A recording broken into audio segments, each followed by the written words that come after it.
নমস্কার, আমি সোমনাথ। আপনারা দেখছেন দ্য প্রেসমেন্ট টুডে। দ্য প্রেসমেন্ট টুডের আরও একটি এপিসোডে আপনাদের স্বাগত। আবারও রাজনীতির শিরোনামে ভাঙড়ের তৃণমূল নেতা খুন হয়েছেন গতকাল।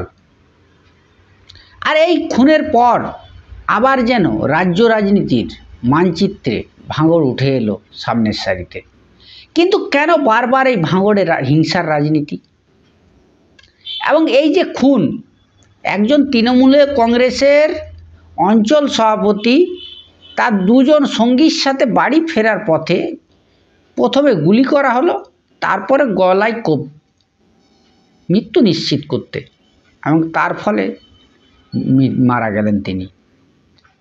আর এই মৃত্যুই আবার যেন কোথাও চোখে আঙুল দিয়ে দেখিয়ে দিল পশ্চিমবঙ্গের রাজনীতিতে কিন্তু হিংসা বা হত্যা এটা কিন্তু পিছু ছাড়ছে না। আর এখানে আরেকবার প্রাসঙ্গিক হয়ে গেল শ্রমিক ভট্টাচার্যের সেই বক্তব্য, মারছে মুসলমান মরছে মুসলমান। সংখ্যালঘু ভোট ব্যাংক নিয়ে ভাঙড় কিন্তু বরাবরই একটা ধকলের রাজনীতি চলে। একদিকে যেমন আইএসএফ, অন্যদিকে তৃণমূল কংগ্রেস, আবার আরাবুল ইসলাম এবং শওকত মোল্লা। তৃণমূল কংগ্রেসের আবার একটা গোষ্ঠীদ্বন্দ্ব চলে। এই যে গোষ্ঠীদ্বন্দ্ব, মৃত রাজ্জাকবাবু একটা সময় আরাবুল ইসলামের গোষ্ঠীতে ছিলেন, তিনি আবার শিবির বদলে শওকত মোল্লার দিকে যান। তাহলে কি এর খুনের পেছনে কোথাও গোষ্ঠীদ্বন্দ্ব বা গোষ্ঠীকন্দল কাজ করছে? না, ভাঙড়ে যেভাবে মার খেতে খেতে কিছুটা পিছনে চলে গেছে আইএসএফ আবার ফিরে আসার জন্য কোনো রাজনৈতিক কৌশল নিচ্ছে। কিন্তু প্রশ্ন এটাই, রাজনীতির বদলে কি জীবন যাবে? প্রাণ দিয়ে রাজনীতি করতে হবে?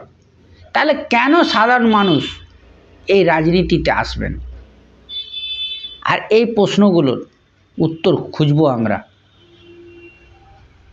কারণ শুধু ভাঙড় নয়, পশ্চিমবঙ্গের নানা প্রান্তে ভোটকে কেন্দ্র করে ভোট পরবর্তী নানা হিংসার খবর পাওয়া যায়। আর প্রত্যেকটি ঘটনায় কিন্তু থাকে রাজনৈতিক ইন্ধন বা রাজনৈতিক ষড়যন্ত্র। তাহলে কি কোথাও রাজনীতি কি আর এই হিংসা দুটো এক জায়গায় চলে আসছে?